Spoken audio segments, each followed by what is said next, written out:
Terima kasih Pak Marcel. Selamat malam rekan-rekan, Bapak Ibu Saudara di BMC New York. Dan juga selamat pagi buat Anda yang mungkin mengikuti dari Indonesia, dimanapun Anda berada saat ini. Mari kita katakan sama-sama semangat pagi.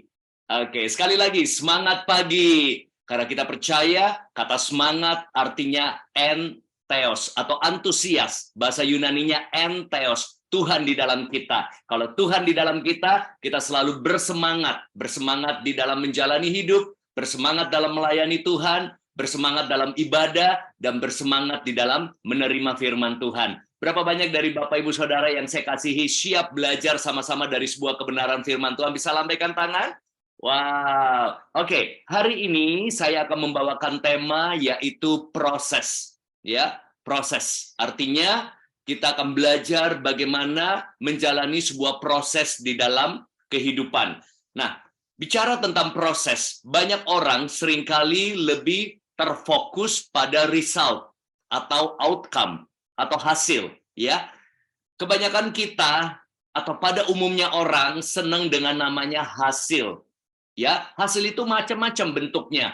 Bisa berupa profit, omset, cuan, atau mungkin outcome, result, atau mungkin juga bicara kualitas, mutu, ya, kesuksesan, keberhasilan, achievement, pencapaian.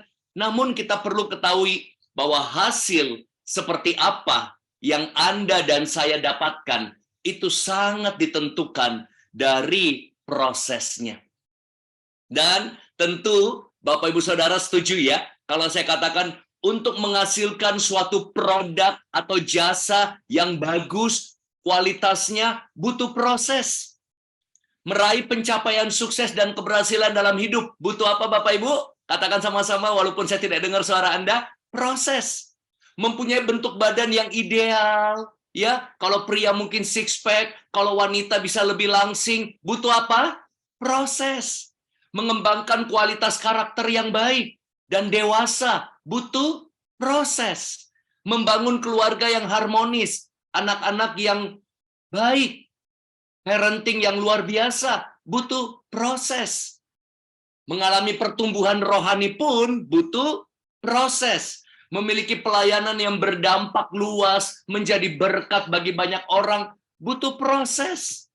Mau bertumbuh dan melayani di gereja BMC New York, saya yakin orang-orang juga butuh proses. Intinya, manusia senang yang namanya sesuatu yang instan. Tapi Tuhan lebih tertarik menghasilkan intan dalam dirimu.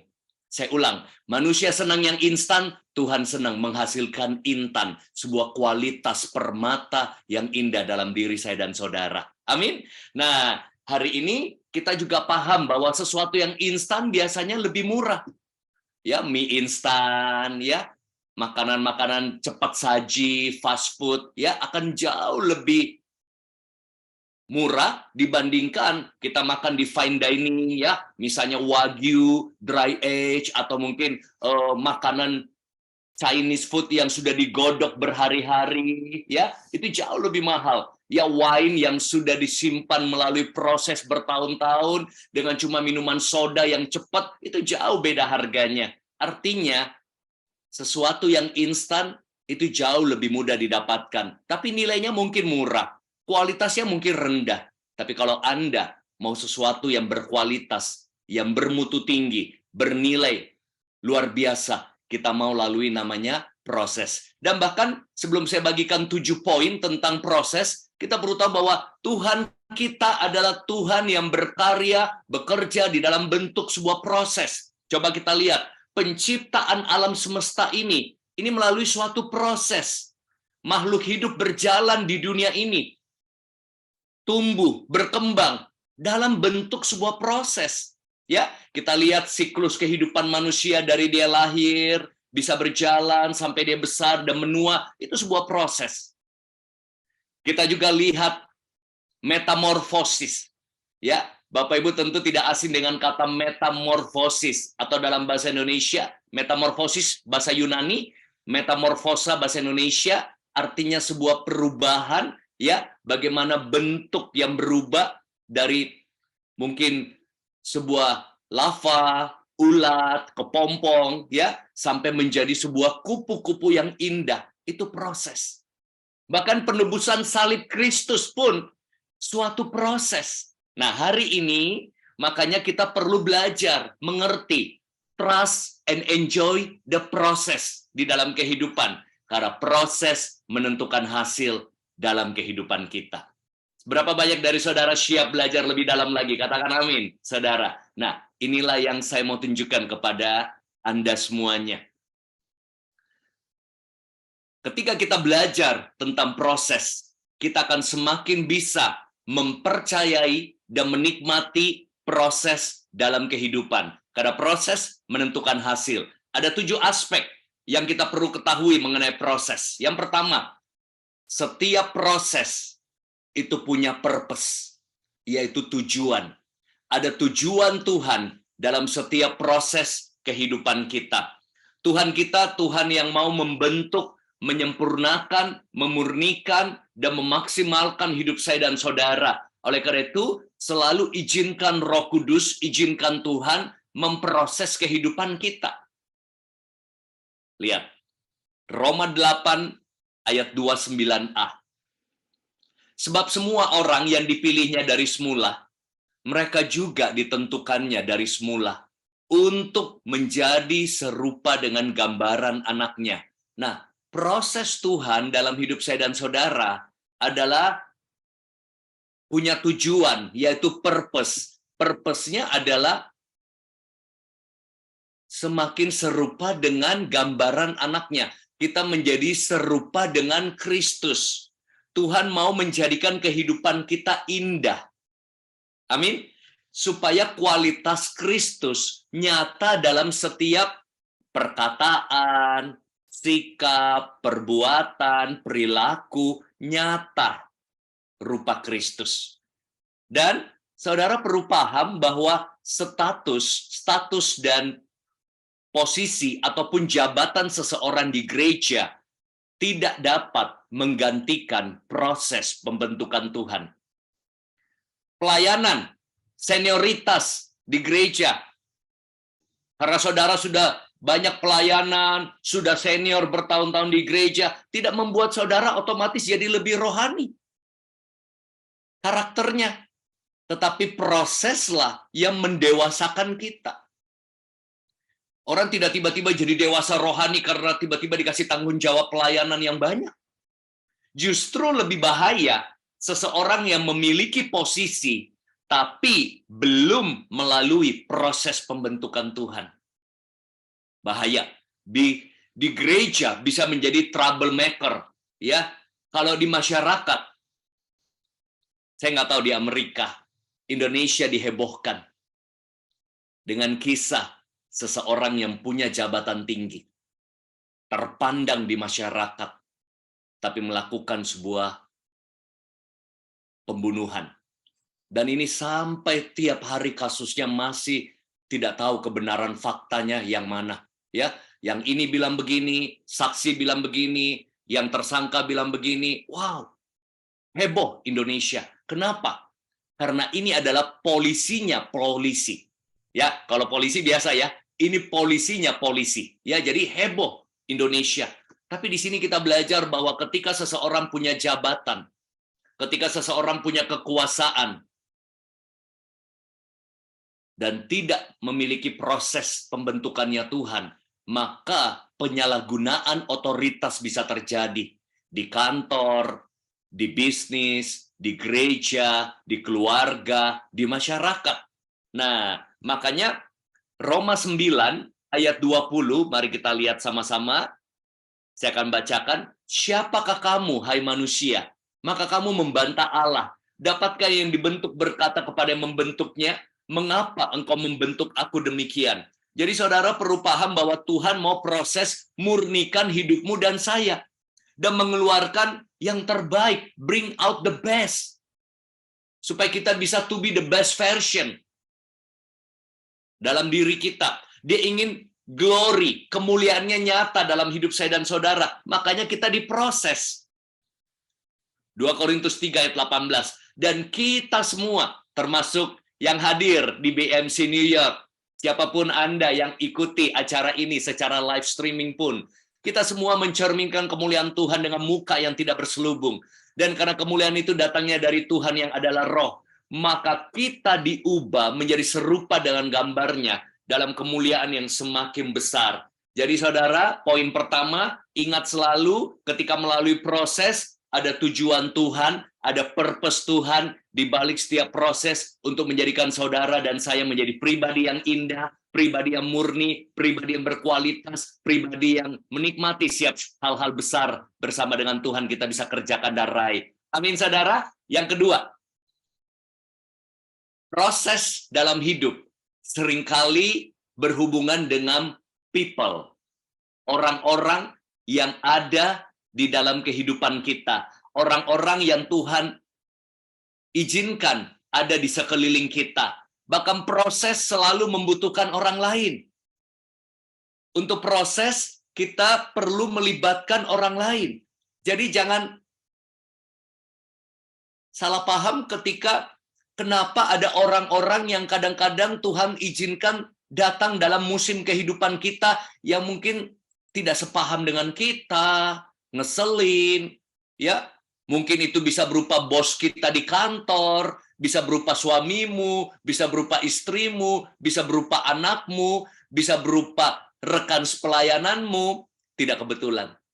Tuhan izinkan orang-orang terjadi dalam kehidupanmu, hadir seringkali menjadi sarana untuk memproses dan membentuk hidup kita. Mungkin kita dipertemukan dengan orang yang aneh, yang antik, yang unik. Kalau di Jakarta ada istilah belagu, rese, sok tahu, menjengkelkan. Seringkali itu bisa menjadi sarana melatih kesabaran kita.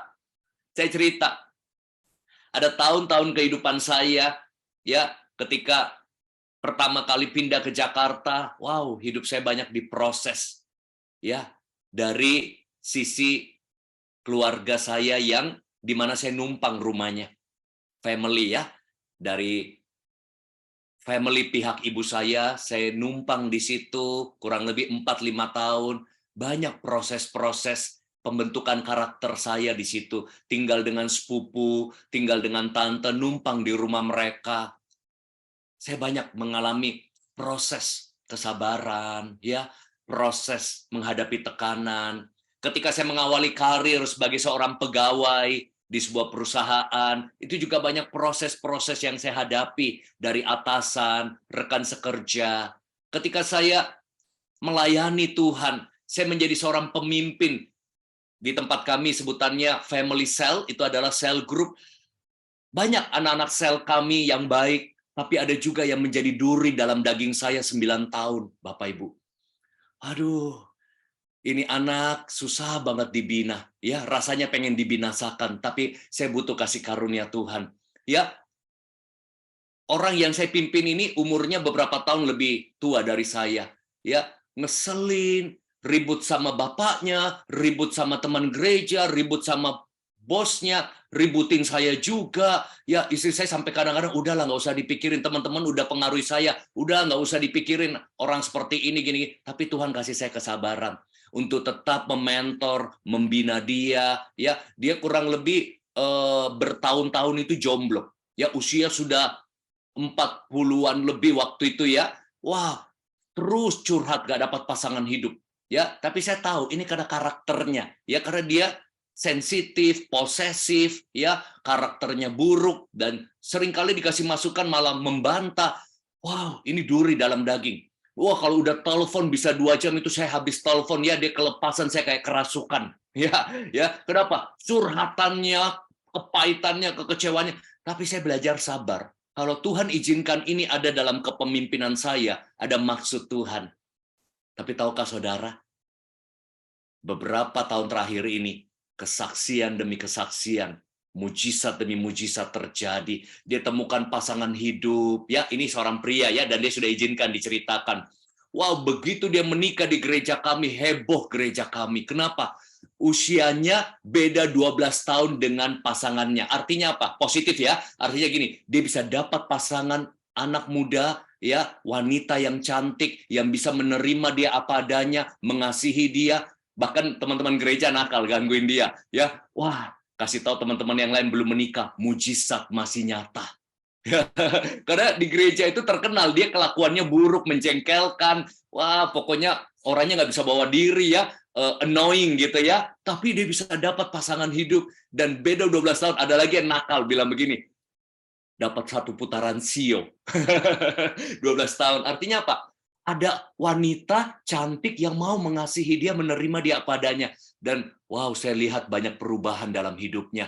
Dan tiap kali ketemu saya, dia bilang begini, terima kasih bimbing saya. Aduh, saya baru sadar, kamu capek 9 tahun bimbing saya, kurang lebih 9 tahun saya bimbing dia, ya. Aduh, saya baru tahu karakter saya buruk apa. Jadi dia selalu merasa bersyukur sekali di mentor. Ya, saya bilang nggak apa-apa, saya senang, ya, dan saya melihat perubahan hidupnya, saya lihat mujizat yang Tuhan kerjakan dalam hidupnya. Tapi ternyata 9 tahun itu mendewasakan saya sebagai pemimpin yang bisa mengasihi seseorang tanpa syarat. Mengasihi apa adanya, bukan ada apanya. Ada masa-masa di mana anak saya bertumbuh besar, itu juga memproses kesabaran hidup saya. Aduh, ini anak kok begini ya?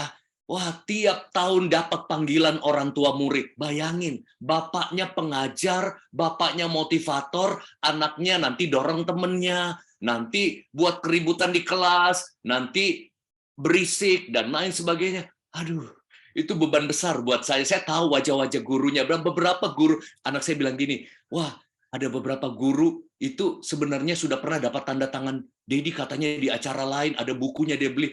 Aduh, saya nggak kebayang, bapaknya, gurunya fans sama bapaknya, tapi anaknya bermasalah di sekolah. Tapi saya harus ambil tanggung jawab ini. Dan saya lihat juga bagaimana perubahan anak saya tahun demi tahun. Ini semua proses. Siapa yang orang Tuhan tempatkan dalam hidupmu, yang sedang memproses kehidupanmu saat ini? Engkau yang paling tahu di hatimu. Bisa jadi itu ada di sampingmu saat ini. Ya, coba lihat kalau ada pasanganmu di samping. Ya, bisa jadi ya, William, mungkin sampingmu itu memproses, istrimu diproses oleh Pak William, ya. Kebetulan ada. Ya, kita semua saling memproses, ya. Atau mungkin dari orang tuamu, mungkin dari anak-anakmu, tapi ingat semua ada tujuan. Nah, saya pakai sebuah cerita tentang proses di dalam hubungan seseorang dengan yang lain. Ini cerita langsung dari keluarga saya yang ada di Singapura. Ya, keluarga saya ada di Singapura, yaitu kakak saya perempuan, cici saya. Jadi dia suka curhat sama saya, dia suka cerita, dia mau rajin datang gereja, tapi rasanya dia nggak mau terlibat aktif dalam komunitas. Dia suka curhat, aduh saya kayak nggak mau deh ikut komunitas, karena kita kalau komunitas itu harus sharing, cerita tentang diri kita, ya, ketemu dengan orang-orang lain gitu ya. Seperti kita berkomunitas lah di dalam family cell. Jadi atau komunitas sel, dia kurang mau seperti itu. Nah, satu waktu beberapa tahun silam dia cerita sama saya. Dia bilang ada pasangan suami istri di gereja Indonesia di Singapura, itu dia nggak suka banget. Dia nggak srek sama orang ini, kayaknya aduh nggak cocok sama orang ini gitu ya. Jadi dia rasanya sudah bergumul pengen pindah gereja saja supaya nggak ketemu pasangan suami istri ini. Ya, jadi dia rasa daripada dia kesel, dia nggak suka sama suami istri ini, ya mending dia mengalah lah, dia pindah gereja. Ya, akhirnya setelah pergumulan beberapa saat, dia memutuskan akan pindah gereja lain. Nah, jadi dia cerita sama saya, alangkah kagetnya dia ketika dia pindah gereja lain, saya lupa minggu pertama dia pindah atau minggu kedua, dia melihat pasangan suami istri itu juga ada di gereja yang di mana dia pindah. Dan mungkin untuk orang juga pindah. Kebetulan, waduh, dia bilang kok bisa seperti itu ya? Nah, saya langsung gangguin dia. Saya bilang, memang, karena kamu belum selesai dengan dia. Tuhan pertemukan kamu. Mungkin dia juga mikir, aduh ada suami istri yang saya juga nggak suka, saya juga nggak seret, yaitu diri kakak saya misalnya. Dia juga pengen pindah, tapi Tuhan pertemukan lagi mereka di gereja di mana dia pindah. Aduh, lucu sekali. Kenapa? Karena baru minggu pertama pindah atau minggu kedua, sudah ketemu lagi di gereja baru. Nah, apa pesan saya di sini? Kalau ada hal-hal yang Tuhan izinkan orang-orang dalam musim kehidupanmu, artinya melalui orang tersebut ada sesuatu yang Tuhan mau proses dalam kehidupanmu. mungkin kasih, mungkin kesabaran, mungkin kerendahan hati, mungkin penerimaan, mungkin belajar memahami orang lain. Amin. Nah, makanya konsep Tuhan beda sama agama lain. Agama lain kalau mau suci di mana? Biara. Kita tinggal di gunung, bertapa, bermeditasi, tinggal di goa, mengasingkan diri. Apa tuh namanya ya? Bahasa Inggris monastery atau apa gitu ya. Nah, kita beda. Kita justru anak-anak Tuhan disuruh apa? Berkomunitas. Ya, kumpul, fellowship. Justru disitulah kita dipertajam. Kita tentu tahu ayat ini. Ya, jadi selalu ingat. Amsal 27 ayat 17, besi menajamkan besi, orang menajamkan sesamanya. Kalau kamu lihat hidupmu makin sharp, makin tajam, makin berkualitas, belajar melalui proses dengan orang-orang dalam kehidupanmu. Nah, people dalam hidup juga bisa bicara mentor. Ya, kalau kita mau melalui proses, kita perlu mentor, kita perlu coach, kita perlu hamba Tuhan, kita perlu pendeta, kita perlu gembala, kita perlu orang tua kita, sahabat kita yang mungkin bisa memberikan arahan, guidance, yang memberikan direction, yang memberikan correction, yang memberikan evaluasi dalam hidup kita. Sehingga itu juga membentuk kehidupan kita. Saya bisa ada saat ini karena ada orang-orang yang bisa menegur hidup saya. Bisa memberikan masukan buat saya. Bisa mengkritik, bisa menguatkan, bisa memberikan arahan, bisa memberikan tuntunan. Jadi, Bapak Ibu dimanapun Anda berada, temukan orang-orang yang kita butuhkan untuk lalui proses. Mungkin dia seorang pembimbing rohani, mungkin dia gembalamu, mungkin dia pemimpinmu, mungkin dia atasanmu, mungkin dia orang tuamu, mungkin dia suamimu, istrimu. Seringkali kita juga butuh nasihat mereka, pandangan mereka, arahan mereka, termasuk masukan-masukan mereka untuk kita jadi lebih baik dalam proses. Amin.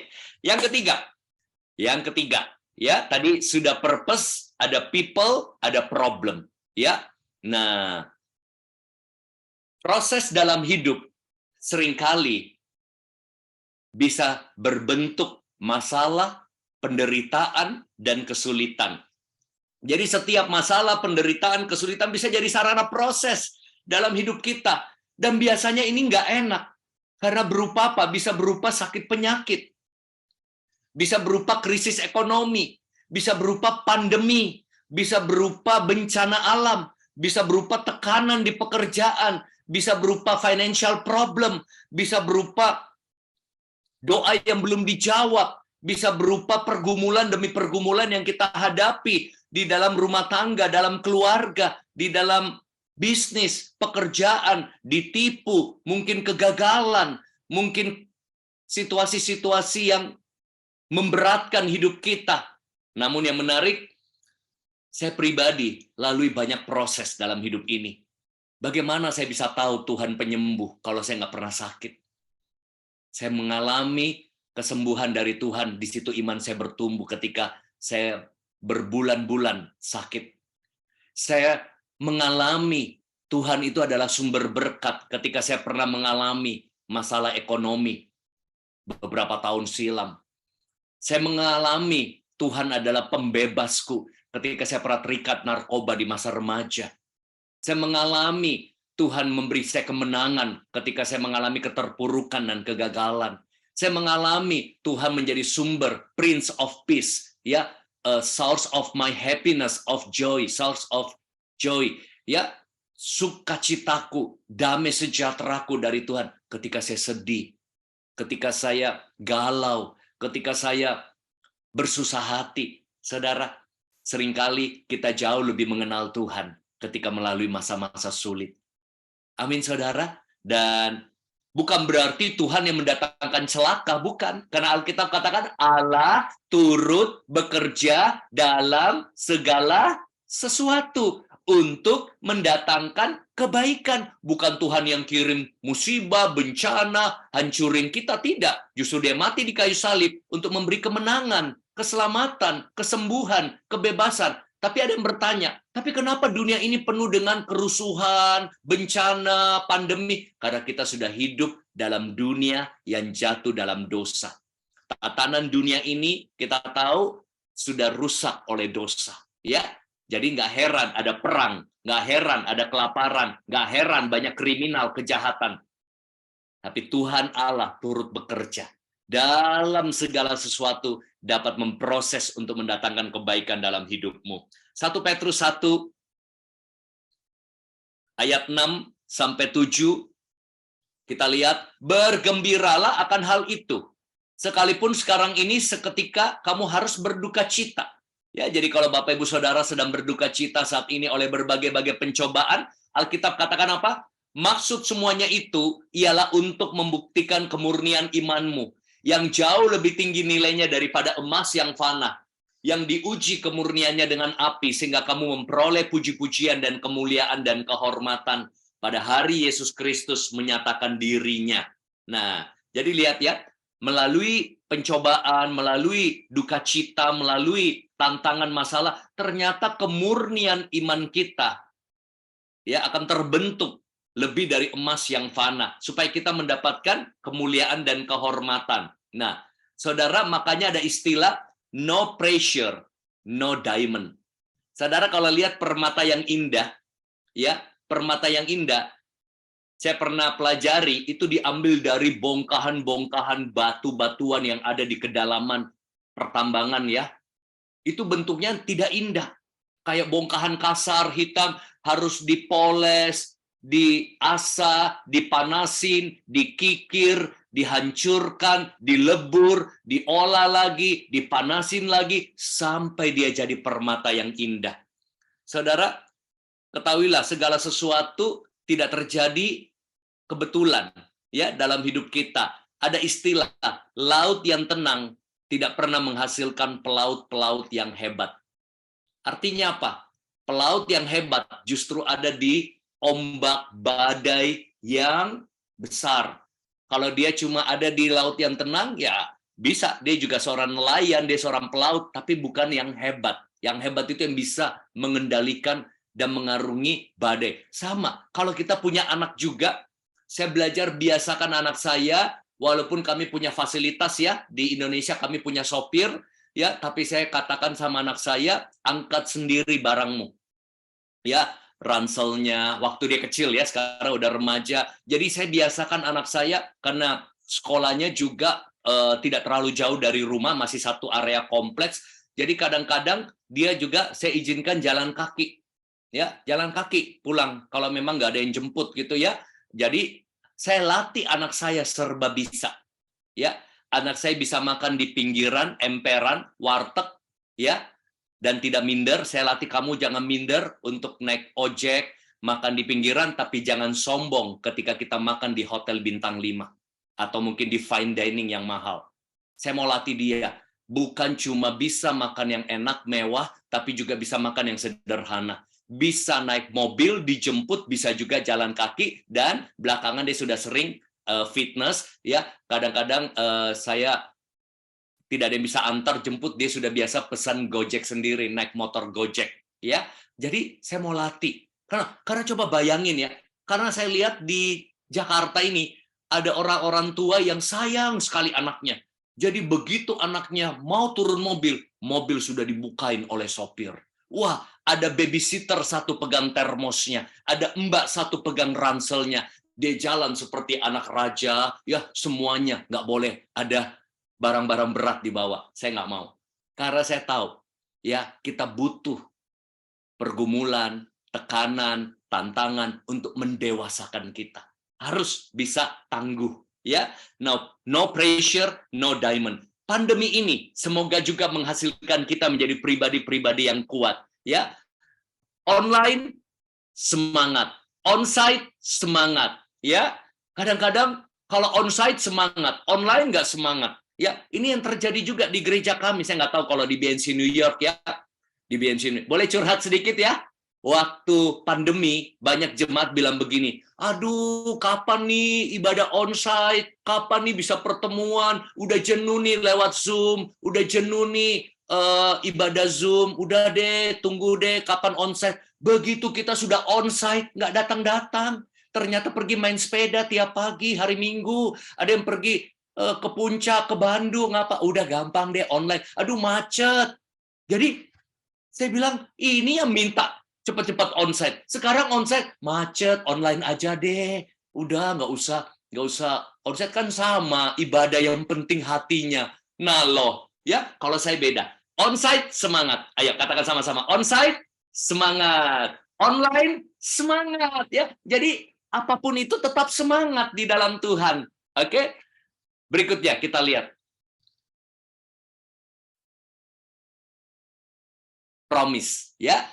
Proses dalam hidup kita harus berpegang pada janji Tuhan.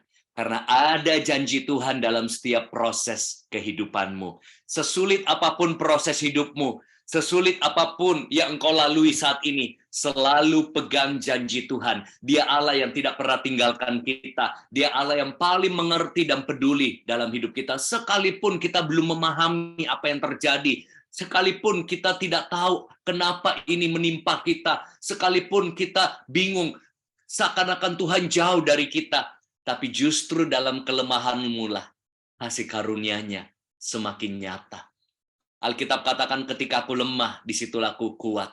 Karena kasih karunia Tuhan semakin berlimpah-limpah. Kita perlu pegang firman Tuhan, ya, janji-janji Tuhan supaya kita nggak goyah ketika melalui proses. Bahkan 2 Timotius 3 ayat 16 berkata seperti ini.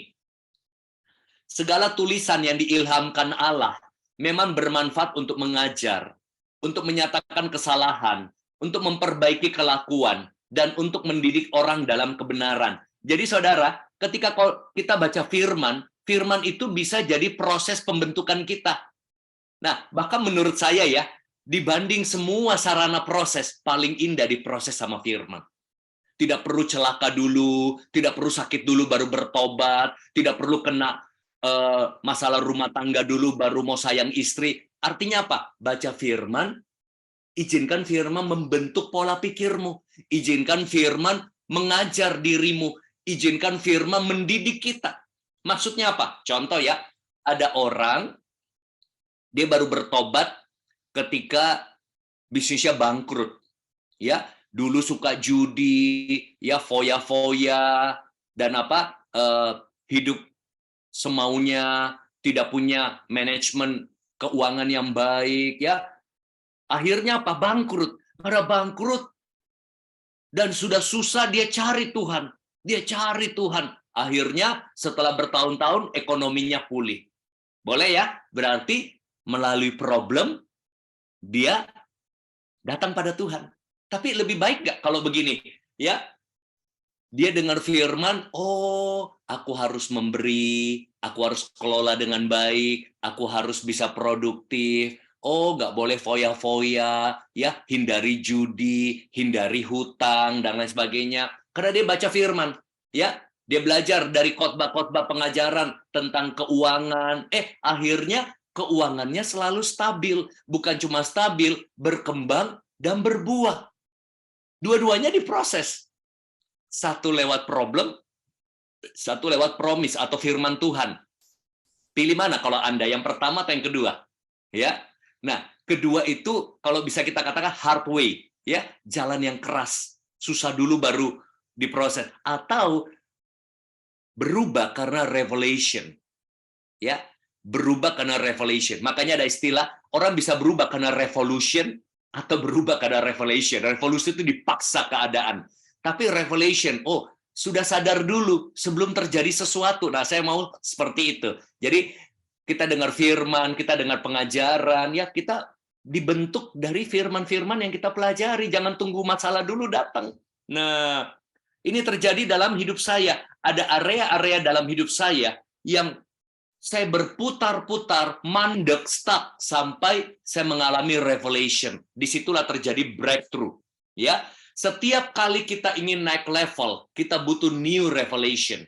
Ya, jadi Untuk kita naik level dalam pelayanan, dalam kehidupan rohani, dalam rumah tangga, dalam keuangan, kita seringkali butuh hikmat yang baru, understanding yang baru, pewahyuan yang baru. Dan ketika itu terjadi, itulah yang disebut kebenaran yang memerdekakan. Kebenaran mengubah pola pikir kita, kebenaran mengubah hati kita. Kita naik level dalam hidup. Ya, makanya hidup ini pasti ada area gelap dalam hidupmu dan saya. Saya ini punya area-area gelap. Anda punya area-area gelap yang mungkin butuh diterangi firman Tuhan. Ya, hawa nafsu kita, pikiran negatif kita, sikap hati kita yang sombong, yang mungkin masih ada kekecewaan, mungkin masih ada pemberontakan, butuh firman menerangi. Nah, sehingga terjadi ini. Kita lihat. Mazmur 119 berkata, bila tersingkap, ini tersingkap itu revelation, ya, ada enlightenment. Firman-firman mau memberi terang, memberi pengertian kepada orang-orang bodoh. Pertanyaan saya, orang-orang bodoh ini siapa? Ayo tunjuk, siapa orang-orang bodoh ini? Ini, kita ini dulu bodoh. Bodoh dalam menjalani hidup. Bodoh dalam berumah tangga. Bodoh di dalam melayani. Bodoh di dalam kehidupan rohani. Bodoh mungkin di dalam banyak aspek, sampai kita buat dosa, sampai kita buat hal buruk, kita punya banyak hal yang tidak baik, ya. Kita melakukan banyak kebodohan. Saya melakukan banyak kebodohan sampai kenal Tuhan. Firman-firmannya memberi pengertian, oh begini nih harus mengasihi istri, oh harus hormat sama orang tua, oh harus tunduk pada otoritas. Hal-hal begitu kan yang menerangi kita. Banyak orang bodoh di luar sana. Bodoh menjalani hidup, ya, melakukan ini, melakukan itu, ya, menipu, memberontak, ya, perlakukan istri dengan kasar, ya, ada yang jelek-jelekin suaminya sendiri. Butuh diterangi firman. Ada yang hidupnya penuh gosip, kebohongan, perlu diterangi firman. Nah, lanjut. Yang kelima, power. Kita butuh kuasa Roh Kudus dalam menjalani proses. Ya. Ada kuasa Roh Kudus dalam diri kita sebagai orang percaya. Berapa banyak dari saudara orang-orang yang percaya pada Yesus Kristus adalah Tuhan? Ketika saudara menjadi orang percaya, ingat kita diberi kuasa menjadi anak Allah. Saudara bisa baca ayatnya. Orang yang percaya diberi kuasa menjadi anak Allah, dan ketika Roh Kudus turun atas kamu, engkau beroleh kuasa, power. Nah, dalam setiap proses, andalkan Roh Kudus. Bekerja samalah dengan kuasa Roh Kudus. Membawa perubahan nyata dalam hidup kita. Sehingga kita mengalami transformasi. From glory to glory. From inside to outside. Perubahan dari dalam. Ada Roh Kudus mengubah kita dari dalam. From inside to outside. Orang mulai melihat banyak hal yang berubah dari sikap, kelakuan, cara perkataan kita. Dan Roh Kudus juga lah yang menjadi pribadi yang menguatkan, yang menghibur, yang menopang kita ketika kita melalui masa-masa yang berat dan sulit. Mau tahu doa saya? Salah satu yang saya suka doakan tiap hari, saya cerita sama saudara ya, saya suka bilang begini doa saya. Lord, atau Holy Spirit, atau Dear Jesus, lead me, guide me, direct my steps. I need you, Holy Spirit. Fill my life.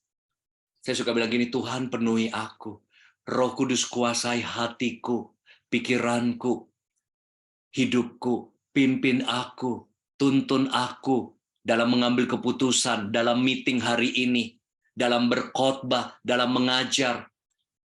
Tuhan, aku mau berbisnis, tuntun aku. Roh Kudus beri aku hikmat. Roh Kudus beri aku ide, beri aku kreativitas. Aku butuh Engkau, Roh Kudus. Kalau sedih, Roh Kudus hiburkan aku sesak, aku sedih, aku marah. Angkat semua kemarahanku, Roh Kudus. Aku capek, aku lemah, Roh Kudus. Kuatkan aku, topang aku. Libatkan Roh Kudus dalam setiap kehidupanmu. Saya bukan pendeta, tapi saya butuh Roh Kudus. Bukan cuma pendeta yang butuh Roh Kudus. Saudara sebagai ibu rumah tangga, sebagai karyawan, sebagai pebisnis, sebagai students, kita butuh Roh Kudus. Kalau engkau mungkin kuliah, Roh Kudus tolong aku exam. Roh Kudus tolong beri aku understanding untuk kerjakan ujian-ujian ini. Ibu rumah tangga, Roh Kudus beri aku ide mau masak apa lagi di rumah ini.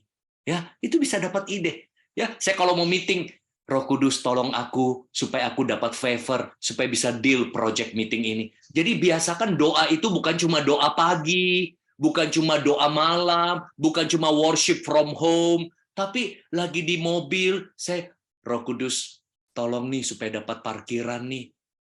Ya, sampai mau parkir aja kadang-kadang saya bilang, Tuhan, tolong buka jalan Tuhan, udah mau telat nih, tolong Tuhan supaya ada parkir. Seringkali baru masuk di tempat itu, ada yang keluar. Ya, terima kasih Tuhan. Nah, belajar punya kebergantungan sama Roh Kudus melalui jalani proses hidup ini. Amin, saudara. Nah, dua lagi yang masih semangat, katakan semangat pagi. Berapa banyak dari saudara diberkati ya? Sudah berapa? 5P ya? 2P lagi buat saudara. Nah, ini yang menarik. 2P terakhir, ini yang menarik, saudara ya.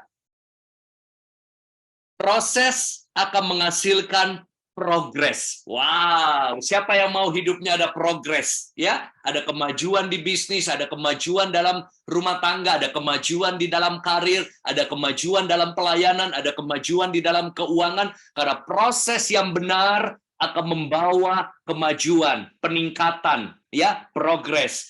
Saudara, proses membawa kita pada fase baru dalam kehidupan. Saya kasih gambaran ya. Siapa yang punya anak di sini? Ibu-ibu? Oke. Nah, proses membawa kita pada fase baru. Apa maksudnya? Waktu kita mengandung, ya, ibu-ibu pasti lebih tahu ya, waktu kita mengandung itu sebuah proses. Berapa lama normalnya? 9 bulan ya, 9 bulan. Nah, coba bayangin ibu-ibu, apa saja gejala yang bisa terjadi ketika kita melalui proses mengandung. Pernah ada yang ngalami yang nggak enak? Ya, ada yang teman saya, anak yang kami bimbing ya di gereja, menderita sekali selama mengandung. Itu mual, pusing, nggak bisa makan, bukan cuma hitungan hari, berbulan-bulan. Ada juga yang badannya sakit, ada yang berat bawahnya, ada yang mohon maaf ya, keluar jerawat, ya, ada yang kram tangannya, kakinya sejak mengandung dan lain sebagainya. Itu nggak enak, ya. Tapi proses yang dilalui memberikan fase baru. Ketika anaknya lahir, ada sukacita yang baru. Seakan-akan 9 bulan penderitaan itu terlupakan semua. Rasa sakit mengandung itu terlupakan. Saya lupa ada data kemarin saya dapat ya. Maksimal manusia itu bisa menanggung rasa sakit itu ada ukurannya. Saya lupa apa nama ukurannya ya. Kan ada berat kilogram, ada tekanan, ada nama ukuran rasa sakit tuh. Ada alat ukurnya. Tapi kalau wanita melahirkan itu melebihi ambang batas manusia normalnya. Wah, makanya ibu-ibu itu luar biasa. Pria-pria ingat ya, wanita itu kelihatannya halus ya, tapi bukan makhluk halus. Itu lebih kuat kadang-kadang dari pria menghadapi masalah kehidupan ya. Nah, jadi proses. Nah, coba bayangin ya, kalau Anda nggak mau nanggung beban ini, dokter, ini sudah 5 bulan nih, keluarin dulu aja deh. Aduh, kayaknya nggak kuat prosesnya. Kira-kira ada progres nggak hasil yang baik? Itu namanya apa? Prematur. Ya, premature. Kalau 7 bulan aja, ya masih ada harapan hidup sih, 7 bulan ya, cuma prematur itu sudah sangat riskan. Biasanya masuk, apa tuh, kalau nggak salah, inkubator atau apa tuh namanya ya, nah ditabung khusus. Tapi kalau 6 bulan, 5 bulan sudah dikeluarin, belum jadi, udah dikeluarin, bahaya. Nah, artinya ketika kita coba shortcut, ketika kita coba melompati proses, maka seringkali hasilnya tidak maksimal. Saudara pernah dengar cerita tentang anak-anak di laboratorium yang diajarin gurunya untuk eksperimen kupu-kupu ya. Jadi gurunya bilang begini, anak-anak coba lihat ya, ini sudah mau sebentar lagi kupu-kupu ini akan keluar dari kepompong ini. Awasin, ini akan terjadi proses sempurna dari metamorfosis. Jadi kupu-kupunya itu sudah mau keluar, udah menggeliat, cuma dia masih terbungkus. Nah, profesor ini tinggalin sebentar ke kantornya mungkin, dia akan balik lagi. Ketika dia balik, dia lihat kupu-kupunya udah keluar, tapi nggak bisa terbang. Profesor itu tanya sama anak-anak, anak-anak, apakah di antara kalian ada yang bantu proses ini? Iya Pak, tadi kasihan dia nggak bisa keluar, jadi kita ambil apa itu pinset ya, kita robek kepompongnya supaya dia bisa keluar cepat. Tapi tahu-taunya dia lemah, nggak bisa terbang. profesornya bilang begini, geleng-geleng kepala, justru dia harus berjuang melalui kepompong itu, bungkus itu, ya, kulitnya, supaya dia jadi terbentuk kekuatan sayapnya. Nah, kalian cut proses itu sehingga dia jadi kupu-kupu yang lemah. Ini cuma cerita. Tapi seringkali terjadi dalam hidup kita, ya. Tuhan, berapa lama lagi Tuhan? Kenapa nih doaku belum dijawab? Tuhan, mana jodohku? Tuhan, kapan aku bisa bayar hutangku? Tuhan, kenapa suamiku macam begini? Tuhan, kenapa aku di kantor ini rasanya tertekan banget? Nah, saya mau beritahu. Kadang-kadang kita mau shortcut the process. Ya, akhirnya kita nggak mendapatkan hasil yang maksimal. Saudara, ada contoh nggak di Alkitab? Ada. Saul tidak sabar dengan proses. Ia bertindak mendahului Samuel, memberi persembahan, padahal bukan tugas dia. Dia gagal akhirnya. Berbeda dengan Daud. Dia melalui proses. Dia bertanya pada Tuhan ketika akan perang dan lain sebagainya. Bahkan ketika dia gagal pun dia merendahkan diri di hadapan Tuhan. Yudas menolak proses kehidupan. Dia serakah. Makanya dia jual Yesus. Beda nggak? Petrus juga gagal nggak? Saya mau tanya saudara. Yudas gagal ya? Petrus juga gagal. Dia menyangkal Yesus. Tapi dia mau lalui proses kegagalan itu. Sampai dia dipakai jadi rasul yang luar biasa. Saudara pernah dengar nama Gehasi? Gehasi itu adalah hambanya Elia atau Elisa kayaknya ya. Nah, tolong dicek ya, Elia atau Elisa, hambanya Elisa ya. Jadi satu waktu Elisa menyembuhkan Naaman ya, Naaman yang disuruh Naaman kusta, dia mencari hambanya nabi-nabi yang bisa memberikan dia kesembuhan. Elisa bilang Naaman celup di Sungai Yordan. Wah, Naaman pertamanya nggak mau tuh, kaget juga. Kenapa harus nyelup berapa kali tuh? 7 kali di Sungai Yordan yang kotor dan lain sebagainya. Kenapa nggak di sungai lain gitu? Tapi dia mau lalui proses. Celup sekali, 2 kali, 3 kali, 4 kali, 5 kali, 6 kali, 7 kali. Sembuh kustanya. Malah kustanya pindah kemana? Gehasi. Karena Gehasi ya serakah. Ya, Elisa nggak mau terima persembahan, dia datang, dia minta-minta. Dia bohong lagi bilang untuk nanti itu persembahannya. Malah kusta Naaman pindah ke Gehasi. Artinya apa? Di Alkitab kita belajar orang-orang yang tidak mau lalui proses akhirnya tidak berakhir dengan maksimal. Saudara, jadi ingat ketika kita ada proses dalam kehidupan, respon kita sangat menentukan. Ya, respon kita sangat menentukan. Seringkali godaannya apa ketika kita diproses? Bersungut-sungut, mengeluh. Saudara tahu bangsa Israel kenapa 40 tahun di padang gurun? Karena mereka tidak bekerja sama dalam prosesnya Tuhan dengan cepat. Lihat, Ulangan 8 ayat 2. Ingatlah kepada seluruh perjalanan yang kau lakukan atas kehendak Tuhan Allahmu di padang gurun. Selama 40 tahun ini dengan maksud apa? Merendahkan hatimu dan mencobai engkau untuk mengetahui apa yang ada di dalam hatimu. Yakni, apakah engkau berpegang pada perintahnya atau tidak. Makanya jangan heran ya, ada orang Kristen juga hidupnya muter-muter. Jatuh bangun di area yang sama, ya, bolak-balik dengan kebiasaan yang sama, bolak-balik dengan masalah yang sama, keluhan yang sama, curhatan yang sama, galau yang sama. Karena apa? Di dalam proses kita tidak berespon dengan benar. Tapi kalau responmu benar, engkau cepat mengalami progres. Ya, dan kalau kita sudah lalui progres, siapa yang siap mendengarkan poin terakhir? Lambaikan tangan. Dan siapa yang pasti harapkan ini terjadi? Angkat tangan. Kita akan mengalami namanya promotion. Wow, ya, promotion. Proses mempersiapkan kita untuk promosi dari Tuhan. Wow, ayat terakhir buat saudara. Mazmur 75 ayat 7-8. Sebab bukan dari timur atau dari barat, dan bukan dari padang gurun datangnya peninggian itu, tetapi Allah adalah hakim. Direndahkannya yang satu, ditinggikannya yang lain. Artinya apa saudara? Ketika saudara lalui proses Tuhan, ingat, ujung-ujungnya kalau kita bisa lalui, ada promosi dari Tuhan. Ada contohnya?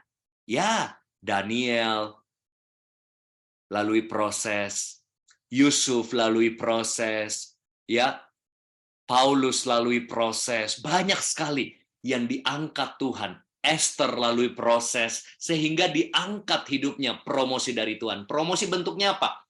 Bisa berupa dalam karir, dalam kehidupan, dalam pelayanan, doa yang dijawab, harapan yang dipenuhi Tuhan, impian yang terwujud, saudara. Jadi, saya mau bertanya terakhir, siapa yang mau lalui proses dan mengalami promosi dari Tuhan? Amin. Ya, taruh tangan di hati bilang begini, cintai proses, lalui proses, nikmati proses. Ya, jadi ingat ini, pesan saya terakhir. Semakin besar sebuah pesawat, semakin panjang landasannya, runway-nya. Semakin tinggi bangunan, semakin dalam pondasinya. Semakin berkualitas suatu produk, semakin complicated prosesnya. Jadi kalau Anda merasa proses hidupmu panjang, berat, rumit, siapkan diri saudara untuk promosi yang besar dari Tuhan. Katakan amin. Tepuk tangan buat Tuhan Yesus kita yang luar biasa. Dan inilah rangkuman saya terakhir, berapa banyak dari saudara yang diberkati. Ya, ingat, proses dari Tuhan memiliki purpose, ada tujuan, melibatkan orang-orang dalam hidup kita. Ada problem yang mungkin kita harus hadapi, tapi jangan khawatir, ada promise janji Tuhan yang bisa kita pegang. Ada power, ada kuasa Roh Kudus menyertai saudara, ada progress, ada kemajuan yang saudara akan nikmati, dan promosi dari Tuhan. Tuhan Yesus memberkati. Saya pimpin doa penutup dari firman ini. Bapa di surga, bahwa kami lalui proses demi proses dalam hidup. Murnikan, bentuk, ubahkan kami semakin serupa denganmu Kristus. Ampuni kami, banyak kami bersungut-sungut, banyak kami mengeluh, banyak kami berespon yang salah dalam proses. Tolong kami Roh Kudus, mulai saat ini kami berespon dengan benar dan memahami bahwa ada tujuan yang indah di balik setiap proses kami. Kami juga tentu butuh firman-Mu dan kuasa Roh Kudus mendampingi kami lalui proses, karena kami mau mengalami progres dan promosi dari Tuhan. Dalam nama Tuhan Yesus, berkati khususnya Jemaat BMC New York dan semua yang hadir dimanapun berada. Amin.